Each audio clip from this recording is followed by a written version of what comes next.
صاحب نے گجرانوالہ سے پوچھا ہے کیا زنا قرض ہے، اس کا بدلہ کس سے لیا جائے گا؟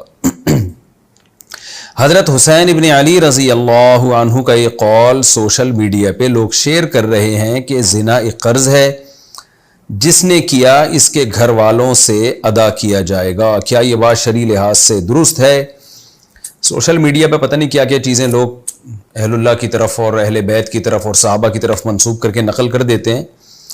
قرآن میں اللہ تعالیٰ کا ارشاد ہے کہ لا تزر وازرۃ وزر اخری، کوئی شخص کسی دوسرے کا بوجھ نہیں اٹھائے گا، اور اللہ کسی کی وجہ سے کسی کو سزا نہیں دیتے۔ ام للانسان ما تمنا، کہ قرآن مجید میں سورہ نجم میں ہے کہ لیس للانسان الا ما سعی، کہ انسان کو وہی ملے گا جس کی اس نے کوشش کی، تو جو کوشش کرے گا اسی کو ملے گا، اور اتنا ہی ملے گا جتنی اس نے کوشش کی۔ اچھی کوشش کی تو اچھا ملے گا، بری کوشش کی تو برا ملے گا۔ تو ہمارے ہاں یہ بہت مشہور ہو گیا ہے کہ جو زنا کرتا ہے تو اس کا بدلہ اس کی بہن یا بیوی یا ماں کو معاذ اللہ یا خاندان کی عورت کو چکانا پڑتا ہے۔ یہ غلط ہے۔ اگر ایک شخص زانی ہے اور اس کی بیوی پاک دامن ہے تو انشاءاللہ وہ پاک دامن ہی رہے گی۔ اگر ایک شخص برائی میں مبتلا ہے اور اس کی بیٹی پاک دامن ہے تو انشاءاللہ اس کی بیٹی پاک دامن ہی رہے گی، اس کی بہن پاک دامن ہی رہے گی۔ ایسا اللہ نہیں کرتے کہ ایک کے جرم کا بدلہ دوسرے کو دے دیں اللہ تعالیٰ۔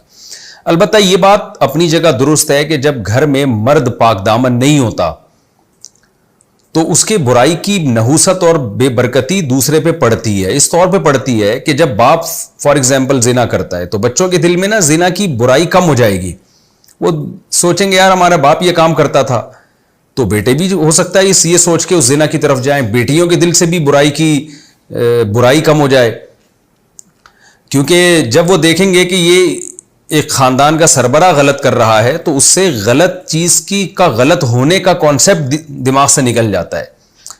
تو اس لیے عام طور پہ جو پرہیزگار لوگ ہیں گھر میں تقوی پرہیزگاری انہی کے ہوتی ہے، اور عام طور پہ جو برے لوگ ہیں ان کی نسلیں بھی عام طور پہ بری ہوتی ہیں۔ تو وہ اس لیے نہیں ہوتی کہ اللہ نے ان کو زبردستی اس قرضے کا چکانے اللہ نے ان کے ذمہ لگا دیا ہوتا ہے کہ اب یہ قرضہ تم چکاؤ گے، نہ بلکہ اس لیے کہ انہوں نے اپنے باپ دادا کو ایک برائی میں دیکھا ہوتا ہے تو وہ اس سے مانوس ہو جاتے ہیں۔ اس کی مثال ایسے جیسے مشرک ماں باپ کے گھر میں جو بچے پیدا ہوتے ہیں بڑے ہو کر اکثر وہ بھی مشرک ہی بنتے ہیں۔ کیوں؟ انہوں نے اپنے والدین کو دیکھا بتوں کے سامنے جھکتے ہوئے، شرک کرتے ہوئے، تو ان کے دل سے برائی نکل جاتی ہے۔ اور جو توحید پرست والدین ہوتے ہیں تو اکثر ان کی اولادیں بھی توحید پرست ہوتی ہیں، اس لیے کہ انہوں نے اپنے والدین سے توحید کو اڈاپٹ کیا ہوتا ہے، سیکھا ہوتا ہے۔ حدیث میں آتا ہے نا کل مولود یولد علی الفطرہ فَأَبَوَاهُ يُهَوِّدَانِهِ أَوْ يُنَصِّرَانِهِ أَوْ يُمَجِّسَانِهِ، ہر بچہ نیچر پہ پیدا ہوتا ہے، اس کے والدین اس کو یہودی، عیسائی یا مجوسی بنا دیتے ہیں۔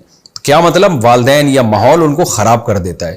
تو اگر باپ ماں یا کوئی گھر کا فرد زنا کر رہا ہو تو اس کی بے برکتی ہوتی ہے، وہ اس لیے کہ لوگ جو ہے نا بچے اور دوسرے ریلیٹیو دیکھ کے ان کے دل سے جیسے شرک کی برائی نکل جاتی ہے ایسے ہی زنا کی برائی بھی نکل جاتی ہے، اور جو نیک لوگ ہوتے ہیں تو وہ نیکی پھر وہاں سے پھیلتی ہے، ان کے بچے بھی وہاں سے نیکی سیکھتے ہیں۔ یہ ایک بہرحال حقیقت ہے۔